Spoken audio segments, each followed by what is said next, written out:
پھر باوجود ان مصیبتوں کے کوئی کسی کا پرسان حال نہ ہوگا، بھائی بھائی سے بھاگے گا، ماں باپ اولاد سے پیچھا چھڑائیں گے، بیوی بچے الگ جان چھڑائیں گے، ہر ایک اپنی اپنی مصیبت میں گرفتار، کون کس کا مددگار ہوگا؟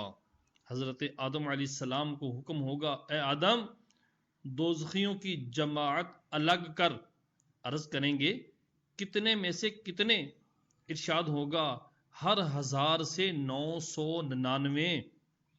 یہ وہ وقت ہوگا کہ بچے مارے غم کے بوڑھے ہو جائیں گے، حمل والی کا حمل ساکت ہو جائے گا، لوگ ایسے دکھائی دیں گے کہ نشے میں ہیں، حالانکہ نشے میں نہ ہوں گے، لیکن اللہ کا عذاب بہت سخت ہے۔ غرض کس کس مصیبت کا بیان کیا جائے، ایک ہو، دو ہوں، 100 ہوں، 1000 ہوں، تو کوئی بیان کرے؟ 1000 مصائب، اور وہ بھی ایسے شدید کہ الامان الامان، اور یہ سب تکلیفیں 2-4 گھنٹے، 2-4 دن، 2-4 ماہ کی نہیں، بلکہ قیامت کا دن کہ 50,000 برس کا ایک دن ہوگا، قریب آدھے کے گزر چکا ہے، اور ابھی تک اہل معاشر اسی حالت میں ہیں۔ اب آپس میں مشورہ کریں گے کہ کوئی اپنا سفارشی ڈھونڈنا چاہیے کہ ہم کو ان مصیبتوں سے رہائی دلائے۔ ابھی تک تو یہی نہیں پتا چلتا ہے کہ کدھر جانا ہے۔ یہ بات مشورے سے قرار پائے گی کہ آدم علیہ السلام ہم سب کے باپ ہیں، اللہ تعالیٰ نے ان کو اپنے دست قدرت سے بنایا اور جنت میں رہنے کو جگہ دی اور مرتبہ نبوت سے سرفراز فرمایا، انہی کی خدمت میں حاضر ہونا چاہیے، وہ ہم کو اس مصیبت سے نجات دلائیں گے۔ غرض افتاں و خیزاں، روتے دھوتے، کس کس مشکل سے ان کے پاس حاضر ہوں گے اور عرض کریں گے، اے آدم آپ ابو البشر ہیں، تمام انسانوں کے باپ ہیں، اللہ تعالیٰ نے آپ کو اپنے دست قدرت سے بنایا اور اپنی چنی ہوئی روح آپ میں ڈالی اور ملائکہ سے آپ کو سجدہ کرایا اور جنت میں آپ کو رکھا، تمام چیزوں کے نام آپ کو سکھائے، آپ کو صفی کیا، آپ دیکھتے نہیں کہ ہم کس حالت میں ہیں؟ آپ ہماری شفاعت کیجئے کہ اللہ تعالی ہمیں اس سے نجات دے۔ آدم علیہ السلام فرمائیں گے میرا یہ مرتبہ نہیں، مجھے آج اپنی جان کی فکر ہے، آج رب عز و جل نے ایسا غضب فرمایا ہے، ایسے غصے میں ہے کہ نہ پہلے کبھی ایسا غضب فرمایا، نہ آئندہ فرمائے گا، تم کسی اور کے پاس جاؤ۔ لوگ عرض کریں گے آخر کس کے پاس ہم جائیں؟ آدم علیہ السلام فرمائیں گے نوح کے پاس جاؤ کہ وہ پہلے رسول ہیں، زمین پر ہدایت کے لیے بھیجے گئے۔ لوگ اسی حالت میں حضرت نوح علیہ السلام کی خدمت میں حاضر ہوں گے اور ان کے فضائل بیان کر کے عرض کریں گے کہ آپ اپنے رب کے حضور ہماری شفاعت کیجئے کہ وہ ہمارا فیصلہ کر دے۔ یہاں بھی وہی جواب ملے گا کہ میں اس لائق نہیں، مجھے اپنی پڑی ہے، نفسی نفسی اذهبوا الی غیری، آج مجھے اپنی جان کی فکر ہے، تم کسی اور کے پاس جاؤ۔ عرض کریں گے کہ آپ ہمیں کس کے پاس بھیجتے ہیں؟ آپ فرمائیں گے تم ابراہیم خلیل اللہ کے پاس جاؤ کہ ان کو اللہ تعالیٰ نے مرتبہ خلت سے ممتاز فرمایا، اپنا خلیل بنایا، پیارا دوست بنایا ہے۔ لوگ یہاں حاضر ہوں گے، وہ بھی یہی جواب دیں گے کہ میں اس کے قابل نہیں، مجھے اپنا اندیشہ ہے۔ مختصراً یہ کہ وہ حضرت موسیٰ علیہ السلام کی خدمت میں بھیجیں گے، وہاں بھی وہی جواب ملے گا۔ پھر موسیٰ علیہ السلام حضرت عیسیٰ علیہ السلام کے پاس بھیجیں گے، وہ بھی یہی فرمائیں گے کہ میرے کرنے کا یہ کام نہیں، آج میرے رب نے وہ غضب فرمایا کہ ایسا نہ کبھی فرمایا، نہ فرمائے، مجھے اپنی جان کا ڈر ہے تم کسی دوسرے کے پاس جاؤ، لوگ عرض کریں گے آپ ہمیں کس کے پاس بھیجتے ہیں؟ آپ فرمائیں گے تم ان کے حضور حاضر ہو جن کے ہاتھ پر فتح رکھی گئی، جو آج بے خوف ہیں، اور وہ تمام اولاد آدم کے سردار ہیں۔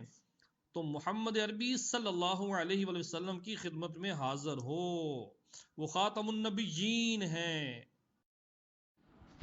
وہ آج تمہاری شفاعت فرمائیں گے، انہی کے حضور حاضر ہو، وہ یہاں تشریف فرما ہیں۔ اب لوگ پھرتے پھراتے، ٹھوکریں کھاتے، روتے چلاتے، دہائی دیتے، حاضر بارگاہ بے کس پناہ ہو کر عرض کریں گے اے محمد صلی اللہ علیہ وسلم، اے اللہ کے نبی، حضور کے ہاتھ پر اللہ عز و جل نے فتح باب رکھا ہے، آج حضور مطمئن ہیں۔ ان کے علاوہ اور بہت سے فضائل بیان کر کے عرض کریں گے حضور ملاحظہ تو فرمائیں ہم کس مصیبت میں ہیں، نظر کرم تو فرمائیں، ذرا ادھر بھی نگاہ کرم فرمائیں، ہم کس حال میں ہیں اور کس حال کو پہنچے۔ حضور صلی اللہ علیہ وسلم کی بارگاہ میں عرض کریں گے ہماری شفاعت فرمائیں اور ہم کو اس آفت سے نجات دلوائیں۔ جواب میں ارشاد فرمائیں گی انا لہا، انا لہا، میں اس کام کے لیے ہوں، انا صاحبکم، میں ہی وہ ہوں جسے تم تمام جگہ ڈھونڈ آئے۔ یہ فرما کر بارگاہ عزت میں حاضر ہوں گے اور سجدہ کریں گے، ارشاد ہوگا یا محمد ارفع راسک وقل تسمع وسل تعطى واشفع تشفع، اے محمد صلی اللہ علیہ وآلہ وسلم اپنا سر اٹھاؤ اور کہو تمہاری بات سنی جائے گی، اور مانگو جو کچھ مانگو گے ملے گا، اور شفاعت کرو تمہاری شفاعت مقبول ہے۔ دوسری روایت میں ہے وَقُلْ تُعْطَى، سبحان اللہ، فرماؤ تمہاری اطاعت کی جائے گی۔ پھر تو شفاعت کا سلسلہ شروع ہو جائے گا، یہاں تک کہ جس کے دل میں رائی کے دانے سے کم ایمان ہوگا اس کے لیے بھی شفاعت فرما کر اسے جہنم سے نکالیں گے، یہاں تک کہ جو سچے دل سے مسلمان ہوا اگرچہ اس کے پاس کوئی نیک عمل نہیں ہے اسے بھی دوزخ سے نکالیں گے۔ اب تمام انبیاء اپنی امت کی شفاعت فرمائیں گے، اولیاء کرام، شہداء، علماء، حفاظ، حجاج، بلکہ ہر وہ شخص جس کو کوئی منصب دینی عنایت ہوا، دینی منصب کوئی بھی عنایت ہوا، اپنے اپنے متعلقین کی شفاعت کرے گا۔ نابالغ بچے جو مر گئے ہیں اپنے ماں باپ کی شفاعت کریں گے، یہاں تک کہ علماء کے پاس کچھ لوگ آ کر عرض کریں گے ہم نے آپ کے وضو کے لیے فلاں وقت میں پانی بھر دیا تھا، کوئی کہے گا کہ میں نے آپ کو استنجے کے لیے ڈھیلا دیا تھا، علماء ان تک کی سب کی شفاعت کریں گے۔ اللہ اکبر۔ اللہ تبارک و تعالی حضور کے صدقے ہماری بھی شفاعت فرمائے۔ عقیدہ نمبر 5، حساب حق ہے، اعمال کا حساب ہونے والا ہے۔ نمبر 6، حساب کا منکر کافر ہے۔ کسی سے تو اس طرح حساب لیا جائے گا کہ پتہ بھی نہیں چلے گا، خفیہ الگ سے اسے پوچھا جائے گا تو نے یہ کیا اور یہ کیا، عرض کرے گا ہاں اے رب، یہاں تک کہ تمام گناہوں کا اقرار لے لے گا۔ اب یہ اپنے دل میں سمجھے گا کہ اب گیا، اب پتہ نہیں کیا ہو، لیکن رب فرمائے گا کہ ہم نے دنیا میں تیرے عیب چھپائے اور اب بخشتے ہیں، اور کسی سے سختی کے ساتھ ایک ایک بات کی باز پرس ہوگی، پوچھ گچھ ہوگی، جس سے یوں سوال ہوا وہ ہلاک ہوا۔ کسی سے فرمائے گا کہ اے فلاں،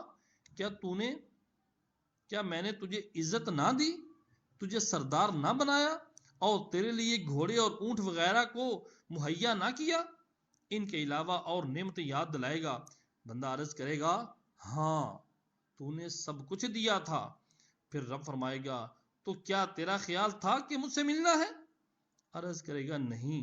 رب فرمائے گا تو جیسے تو نے ہمیں یاد نہ کیا ہم بھی تجھے عذاب میں چھوڑتے ہیں. اللہ اکبر. بعض کافر ایسے بھی ہوں گے کہ جب نعمتیں یاد دلا کر فرمائے گا کہ تو نے کیا کیا؟ عرض کرے گا تجھ پر اور تیری کتاب اور تیرے رسولوں پر ایمان لایا، نماز پڑھی اور روزے رکھے، صدقہ دیا، اور ان کے علاوہ جہاں تک ہو سکے گا نیک کاموں کا ذکر کر جائے گا. ارشاد ہوگا تو اچھا تو ٹھہر جا، تجھ پر گواہ پیش کیے جائیں گے. یہ اپنے جی میں سوچے گا، دل میں سوچے گا مجھ پر کون گواہی دے گا؟ اس وقت اس کے منہ پر مہر کر دی جائے گی.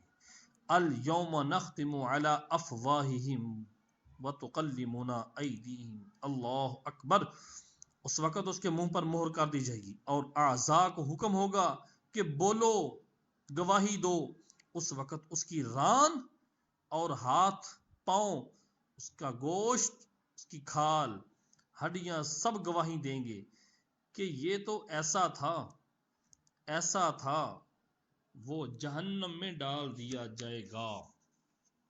نبی کریم صلی اللہ تعالی علیہ وآلہ وسلم نے فرمایا میری امت سے 70,000 بے حساب جنت میں داخل ہوں گے، اور ان کے طفیل میں ہر ایک کے ساتھ 70,000 اور رب عز و جل ان کے ساتھ 3 جماعتیں اور دے گا. معلوم نہیں ہر جماعت میں کتنے ہوں گے، اس کا شمار وہی جانے رب تبارک و تعالی جو بخشنے والا ہے. تہجد پڑھنے والے بلا حساب جنت میں جائیں گے. اس امت میں وہ شخص بھی ہوگا جس کے 99 دفتر گناہوں کے ہوں گے، اور ہر دفتر اتنا ہوگا جہاں تک نگاہ پہنچے وہ سب کھولے جائیں گے. رب تبارک و تعالی فرمائے گا ان میں سے کسی بات کا تجھے انکار تو نہیں؟ میرے فرشتوں کرامن کاتبین نے تجھ پر ظلم تو نہیں کیا؟ عرض کرے گا نہیں اے رب. پھر رب فرمائے گا تیرے پاس کوئی عذر ہے؟ عرض کرے گا نہیں اے رب.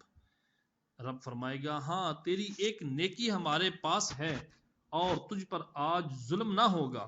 اس وقت ایک پرچہ جس میں اشہد ان لا الہ الا اللہ و اشہد ان محمدن عبدہ و رسولہ ہوگا نکالا جائے گا، اور حکم ہوگا جا کے اس پرچے کو تلوا، ترازو میں رکھوا. عرض کرے گا اے رب یہ پرچہ ان دفتروں کے سامنے کیا ہے؟ فرمائے گا تجھ پر ظلم نہ ہوگا. پھر ایک پلے پر یہ سب دفتر رکھے جائیں گے اور ایک پلے میں وہ پرچہ ان دفتروں سے بھاری ہو جائے گا. مطلب یہ اس کلام کا کہ اس کی رحمت کی کوئی انتہا نہیں. جس پر رحم فرمائے تھوڑی چیز بھی بہت بڑی لگے گی. عقیدہ نمبر 7، قیامت کے دن ہر شخص کو اس کا نامہ اعمال دیا جائے گا، نیکوں کے داہنے ہاتھ میں اور بدوں کے بائیں ہاتھ میں. کافر کا سینہ توڑ کر اس کا بایاں ہاتھ اس کے سینے سے پیچھے پشت کی طرف نکال کر پیٹھ کے پیچھے دیا جائے گا. نمبر 8، حوض کوثر کے نبی علیہ السلام کو عطا ہوا. یہ بات حق ہے، اس حوض کوثر کی مسافت لمبائی چوڑائی 1 مہینے کی راہ ہے. اس کے کناروں پر موتی کے کبے ہیں، چاروں گوشے چاروں کونے برابر یعنی زاویہ قائمہ ہیں، برابر ہیں.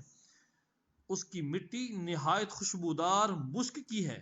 اس کا پانی دودھ سے زیادہ سفید، شہد سے زیادہ میٹھا اور مشک سے زیادہ پاکیزہ. یہ مشک، یہ جو ہرنی کا جو نافع ہوتا ہے وہاں سے یہ نکلتی ہے، مشک سے بھی زیادہ پاکیزہ. اور اس پر برتن ستاروں سے بھی گنتی میں زیادہ، اور جو اس کا پانی پیے گا کبھی پیاسا نہ ہوگا. اس میں جنت سے 2 پر نالے ہر وقت گرتے ہیں، ایک سونے کا دوسرا چاندی کا. عقیدہ نمبر 9، میزان حق ہے، اس پر لوگوں کی اعمال نیک و بد تولے جائیں گے۔ نیکی کا پلہ بھاری ہونے کے یہ معنی ہے کہ اوپر اٹھے گا، دنیا کا معاملہ نہیں۔ دنیا میں تو جو چیز وزنی ہوتی ہے وہ پلہ بھاری ہوتا ہے، وہ نیچے ہو جاتا ہے اور ہلکا اوپر اٹھ جاتا ہے، لیکن وہاں کا معاملہ میزان یہاں کے معاملے سے الٹ ہوگا۔ وہاں پر جو نیکیوں کا پلہ ہوگا وہ اوپر کو اٹھے گا اور ہلکا پلہ جو ہوگا وہ نیچے بیٹھ جائے گا۔ نمبر 10، حضور اقدس صلی اللہ تعالی علیہ وآلہ وسلم کو اللہ تبارک و تعالی مقام محمود عطا فرمائے گا کہ تمام اولین و آخرین حضور صلی اللہ علیہ وآلہ وسلم کی تعریف کریں گے۔ عقیدہ نمبر 11، حضور نبی کریم صلی اللہ علیہ وآلہ وسلم کو ایک جھنڈا عطا ہوگا جس کو لواء الحمد کہتے ہیں۔ تمام مومنین حضرت آدم علیہ السلام سے آخر تک سب اسی جھنڈے کے نیچے ہوں گے۔ نمبر 12، صراط حق ہے، یہ پل ہے کہ پشت جہنم پر نصب کیا جائے گا، جہنم کی پشت پر، بال سے زیادہ باریک اور تلوار سے زیادہ تیز ہوگا۔ جنت میں جانے کا یہی راستہ ہے۔ سب سے پہلے نبی کریم صلی اللہ تعالی علیہ وآلہ وسلم گزر فرمائیں گے، پھر اور انبیاء و مرسلین، پھر یہ امت، پھر اور امتیں گزریں گی، اور حسب اختلاف اعمال، یعنی اپنے اعمال کے اعتبار سے جس طرح جس بندے کا عمل ہوگا، اعمال ہوں گے، وہ بندہ اسی اعتبار سے پل صراط سے گزرے گا۔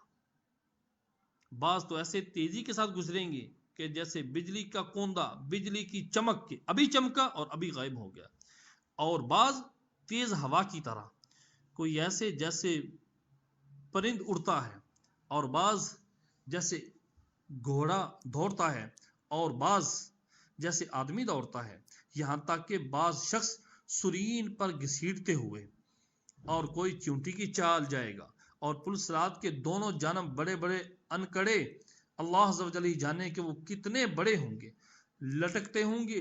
جس شخص کے بارے میں حکم ہوگا اسے پکڑ لیں گے، مگر بعض تو زخمی ہو کر نجات پا جائیں گے، اور بعض کو جہنم میں گرا دیں گے اور یہ ہلاک ہو جائے گا۔ یہ تمام اہل معاشر تو پل پر سے گزرنے میں مشغول، مگر وہ بے گناہ گاروں کا شفیع پل کے کنارے کھڑا ہو کر گریہ و زاری کے کمال کر کے اپنی امت عاصی کی نجات کی فکر میں اپنے رب سے دعا کر رہا ہے، رب سلم امتی، رب سلم امتی، الہی ان گناہ گاروں کو بچا لے۔ اور ایک اسی جگہ کیا، حضور صلی اللہ علیہ وسلم اس دن تمام جگہوں پہ دورہ فرماتے ہیں۔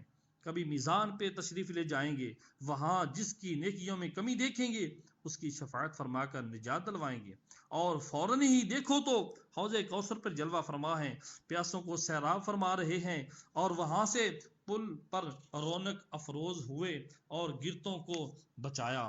غرض ہر جگہ انہی کی دہائی، ہر شخص انہی کو پکارتا ہے، انہی سے فریاد کرتا ہے، اور ان کے سوا کس کو پکارے، کہ ہر ایک تو اپنی فکر میں ہے، دوسروں کو کیا پوچھے۔ صرف ایک یہی تو ہیں جنہیں اپنی کچھ فکر نہیں، اور تمام عالم کا وزن بھار بوجھ ان کے ذمے ہے۔ صلی اللہ تعالی علیہ وآلہ واصحابہ وبارک وسلم۔ اللہم نجنا من احوال المحشر بجاہ ھذا الکریم نبی الکریم علیہ وعلی آلہ واصحابہ افضل الصلاۃ والتسلیم، آمین۔ یہ قیامت کا دن، کہ حقیقتاً قیامت کا دن ہے، کہ 50,000 برس کا دن ہوگا، جس کے مصائب بے شمار ہوں گے۔ مولا عز و جل جو کہ خاص بندے ہیں ان کے لیے اتنا ہلکا کر دیا جائے گا کہ معلوم ہوگا اس میں اتنا وقت صرف ہوا جتنا ایک وقت کی نماز فرض میں صرف ہوتا ہے، بلکہ اس سے بھی کم، یہاں تک کہ بعضوں کے لیے تو پلک جھپکنے میں سارا دن طے ہو جائے گا۔ وما امر الساعۃ الا کلمح البصر او هو اقرب، قیامت کا معاملہ نہیں مگر جیسے پلک جھپکنا، بلکہ اس سے بھی کم۔ سب سے اعظم و اعلیٰ جو مسلمانوں کو اس روز نعمت ملے گی وہ اللہ عز و جل کا دیدار ہے، کہ اس نعمت کے برابر کوئی نعمت نہیں۔ جسے ایک بار دیدار میسر ہوگا ہمیشہ ہمیشہ اس کے ذوق میں مشغول رہے گا، کبھی نہ بھولے گا، اور سب سے پہلے دیدار الہی نبی کریم صلی اللہ تعالی علیہ وآلہ وسلم کو ہوگا۔ یہاں تک تو حشر کے احوال مختصراً بیان کیے گئے۔ ان تمام مرحلوں کے بعد اب اسے ہمیشگی کے گھر میں جانا ہے۔ کسی کو آرام کا گھر ملے گا جس کی آسائش کی کوئی انتہا نہیں، اس کو جنت کہتے ہیں، یا تکلیف کے گھر میں جانا پڑے جس کی تکلیف کی کوئی حد نہیں، اسے جہنم کہتے ہیں۔ عقیدہ نمبر 13، جنت اور دوزخ حق ہیں، ان کا انکار کرنے والا کافر ہے۔ نمبر 14، جنت اور دوزخ بنے ہوئے ہزارہا سال ہوئے اور وہ اب موجود ہیں، یہ نہیں کہ اس وقت تک مخلوق نہ ہوئی، یعنی یہ مطلب نہیں ہے کہ ابھی تک پیدا ہی نہیں ہوئی، قیامت کے دن بنائی جائیں گی، ایسی بات نہیں ہے۔ اللہ تبارک و تعالیٰ نے جنت اور دوزخ کو ہزارہا سال سے بنایا ہوا ہے اور اب بھی موجود ہیں۔ نمبر 15، قیامت اور بعث یعنی مرنے کے بعد اٹھنا، اور حشر، حساب اور ثواب و عذاب، جنت و دوزخ سب کے وہی معنی ہیں جو مسلمانوں میں مشہور ہیں۔ جو شخص ان چیزوں کو تو حق کہے مگر ان کے نئے معنی گھڑے، اپنی طرف سے بیان کرے، مثلا ثواب کے معنی اپنے حسنات کو، اپنی نیکیوں کو دیکھ کر خوش ہونا، اور عذاب کیا ہے، اپنے برے اعمال کو دیکھ کر غمگین ہونا، یا پھر حشر فقط روحوں کا ہونا، یہ معنی جو ہے من گھڑت معنی ہیں، وہ حقیقتاً ان چیزوں کا منکر ہے اور ایسا شخص کافر ہے۔ اب جنت و دوزخ کی مختصراً کیفیت بیان کی جاتی ہے۔ جنت ایک مکان ہے کہ اللہ تعالیٰ نے ایمان والوں کے لیے بنایا ہے۔ اس میں وہ نعمتیں مہیا کی ہیں جن کو نہ آنکھوں نے دیکھا، نہ کانوں نے سنا، نہ کسی انسان کے دل پر ان کا خیال گزرا۔ جو کوئی مثال اس کی تعریف میں دی جائے سمجھانے کے لیے ہے، ورنہ دنیا کی اعلیٰ سے اعلیٰ شے کو جنت کی کسی چیز کے ساتھ کوئی مناسبت نہیں۔ وہاں کی کوئی عورت اگر زمین کی طرف جھانکے تو زمین سے آسمان تک ہر چیز روشن ہو جائے اور خوشبو سے بھر جائے، اور چاند سورج کی روشنی جاتی رہے، اور اس کا دوپٹہ دنیا و ما فیہا، دنیا اور جو کچھ اس کے اندر ہے سب سے بہتر ہے۔ اور ایک روایت میں یوں ہے کہ اگر حور اپنی ہتھیلی زمین و آسمان کے درمیان نکالے تو اس کے حسن کی وجہ سے مخلوق فتنے میں پڑ جائیں، اور اگر وہ اپنا دوپٹہ ظاہر کرے تو اس کی خوبصورتی کے آگے آفتاب ایسا ہو جائے جیسے آفتاب کے سامنے چراغ۔ اور اگر جنت کی کوئی ناخن بھر چیز دنیا میں ظاہر ہو، جنت کی کوئی بھی چیز ناخن کے برابر دنیا میں ظاہر ہو تو تمام آسمان و زمین اس سے آراستہ ہو جائیں، اور اگر جنتی کا کنگن ظاہر ہو تو آفتاب کی روشنی مٹا دے جیسے آفتاب ستاروں کی روشنی مٹا دیتا ہے۔ جنت کی اتنی جگہ جس میں درہ رکھ سکے، دنیا اور جو کچھ اس میں ہے سب سے بہتر ہے۔ جنت کتنی وسیع ہے اس کو اللہ اور اللہ کا رسول ہی جانے۔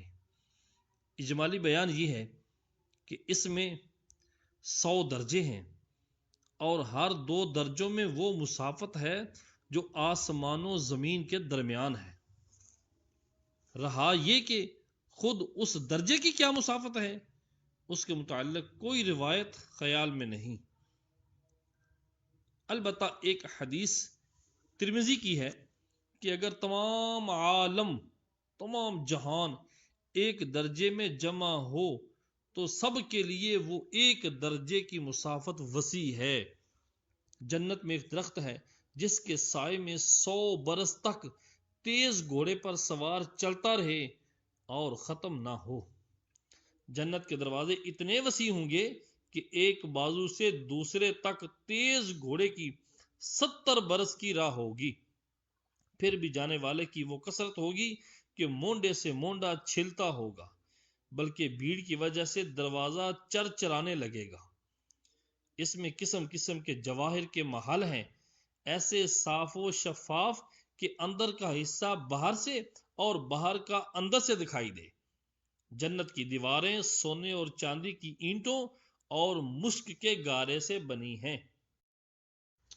ایک اینٹ سونے کی، ایک چاندی کی، زمین زعفران کی، کنکریوں کی جگہ موتی اور یاقوت، اور ایک روایت میں ہے کہ جنت عدن کی ایک اینٹ سفید موتی کی ہے، ایک یاقوت سرخ کی، ایک زبرجد سبز کی، اور مشک کا گارا ہے، اور گھاس کی جگہ زعفران ہے۔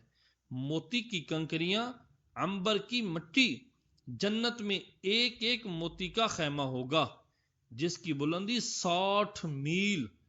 جنت میں 4 دریا ہیں، ایک پانی کا، دوسرا دودھ کا، تیسرا شہد کا، چوتھا شراب کا۔ پھر ان سے نہریں نکل کر ہر ایک کے مکان میں جاری ہیں۔ وہاں کی نہریں زمین کھود کر نہیں بہتی بلکہ زمین کے اوپر اوپر رواں ہیں۔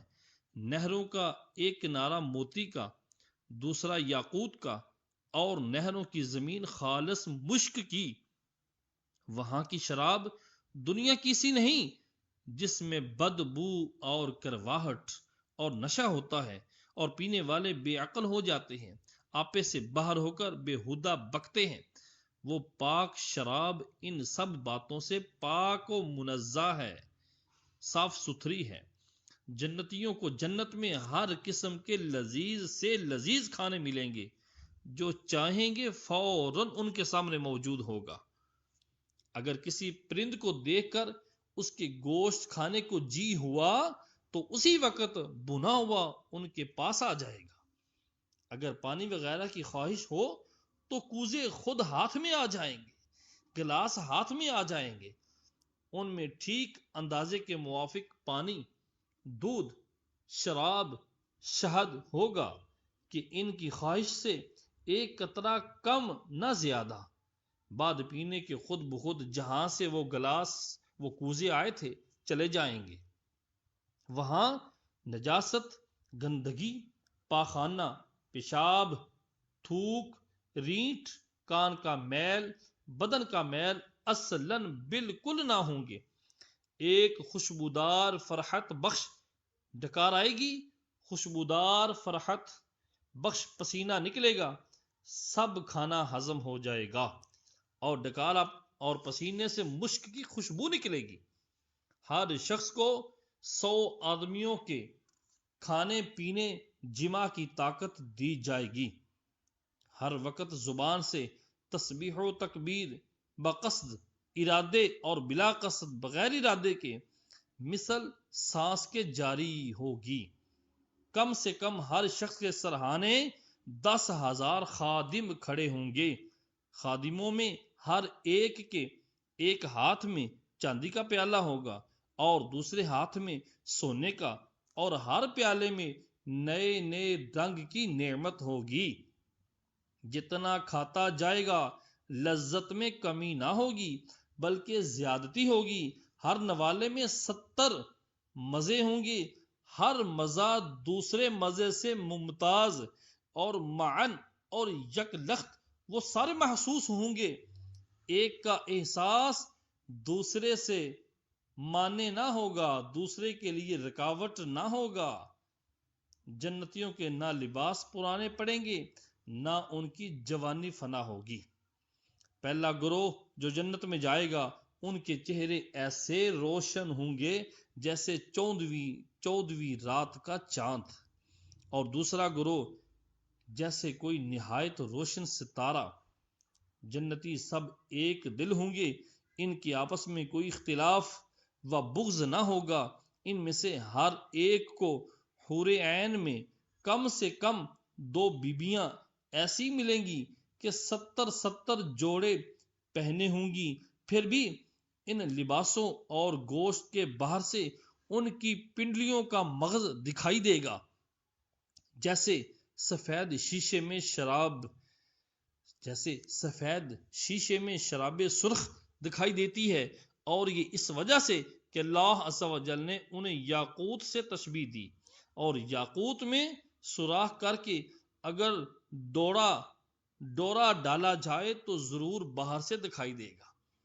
آدمی اپنے چہرے کو اس کے رخسار میں آئینے سے بھی زیادہ صاف دیکھے گا، اور اس پر ادنا درجے کا جو موتی ہوگا وہ ایسا ہوگا کہ مشرق سے مغرب تک روشن کر دے۔ اور ایک روایت میں ہے کہ مرد اپنا ہاتھ اس کے شانوں کے درمیان رکھے گا تو سینے کی طرف سے کپڑے اور جلد اور گوشت کے باہر سے دکھائی دے گا۔ اگر جنت کا کپڑا دنیا میں پہنا جائے تو جو دیکھے بے ہوش ہو جائے، اور لوگوں کی نگاہیں اس کا تحمل نہ کر سکیں، اس کو برداشت نہ کر سکیں۔ مرد جب اس کے پاس جائے گا اسے ہر بار کنواری پائے گا، مگر اس کی وجہ سے مرد و عورت کسی کو کوئی تکلیف نہ ہوگی۔